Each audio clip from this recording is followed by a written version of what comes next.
ভাবলাম শহীদদের স্মরণ করে স্মৃতিসৌধ থেকে একটু ঘুরে আসি, কারণ তাদের ঋণ তো কখনো শোধ করতে পারবো না, অন্তত পক্ষে তাদের প্রতি এই শ্রদ্ধাটা সারা জীবন যেন ধরে রাখতে পারি।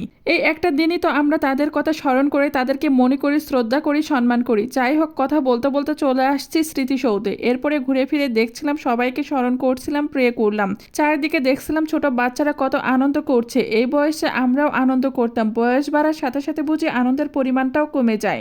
এই বয়সে সামান্যটুকুতেই যেন আনন্দ, হাসি খুশি অনেক থাকে। যে বয়সে আমরা ভালো মন্দ পার্থক্য বুঝি না, সে বয়স পর্যন্ত জীবনের আনন্দ উপভোগ করা যায়। কিন্তু যখন আমরা ভালো খারাপ এই পার্থক্যটা বুঝতে শিখবো, জীবনটা কি এটার মানে বুঝতে শিখবো, তখন থেকে যেন জীবনের হাসি আনন্দ সবকিছু আস্তে আস্তে বিলীন হয়ে যায়।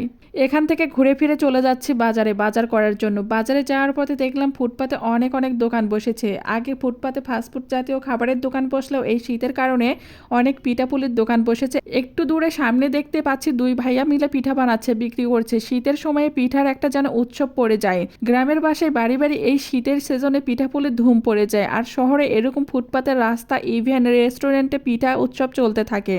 আর যার ইচ্ছা হয় তারা এসে নিজের ইচ্ছা মতো পিঠাগুলো খেতে পারে। রাস্তা দিয়ে যাচ্ছিলাম আর দেখতেছিলাম ব্যস্ত জীবনে যে যার জীবন নিয়ে সবাই যেন ব্যস্ত, কারো দিকে কারো তাকানোর সময় নেই। যেতে যেতে দেখতে পেলাম মাছের দোকান, অনেক প্রকারের মাছ নিয়ে বসে আছে। কয়েকটা মাছের দামও জিজ্ঞেস করলাম। সকালবেলা টাটকা টাটকা মাছ পাওয়া গেলেও এই বিকেলের সময় মাছগুলো একেবারে নরম হয়ে যায়, সেই জন্য বিকেলের সময় মাছ কিনতে একদম ইচ্ছা করে না। এরপরে সামনের দিকে যাচ্ছিলাম, যত যাচ্ছি ততই ফাস্টফুডের দোকান। আর এই বিকেলের সময় অনেকে বিকেলের নাস্তা করার জন্য এখানে চলে আসে। এইদিকে একটা মামা আর মামি পিঠা বানানোর জন্য পিঠার গোলা বানিয়ে নিচ্ছে। শীতকালে বিকাল থেকে এরকম বিভিন্ন রকমের খাবারের দোকান বসে যায় কলেজ বাজারে। কলেজ বাজারের আশেপাশে যারা থাকেন তারা অবশ্যই জেনে থাকবেন, এখানকার খাবারের মানগুলো অনেক ভালো, খেতেও অনেক মজা হয়, আর প্রাইসটাও অনেক কম। আমার কিছু শুকনা খাবার কিনতে হবে, তাই আমি চলে আসলাম শুকনা খাবারের দোকানে। বিশেষ করে এই কলেজ বাজারের ঝুরি ভাজিটা আমার কাছে খুব বেশি পছন্দের। শীতের সময় ঝুরি দিয়ে মুড়ি মাখলে খেতে অনেক মজা হয়। এদিকে দোকানে এসে দেখি অনেক ভিড় জমেছে, তাই তো আমি ওয়েট করছিলাম আর দেখছিলাম কি কি নেওয়া যায়। এই দোকানের জিলাপি, ঝুরি, আলুর চপ, বেগুনের চপ, বিভিন্ন ধরনের খাবারই পাওয়া যায়। বাজার করতে আসলে এখান থেকে ঝুরি, চিরা ভাজি, জিলাপি এগুলো নেওয়া হয়। এই খাবারগুলো আমার ভীষণ পছন্দের, আর বেশ কিছুদিন রেখে খেতেও পারি। এই খাবারগুলো কার কাছে কেমন লাগে জানি না, তবে আমার কাছে খেতে ভীষণ ভালো লাগে।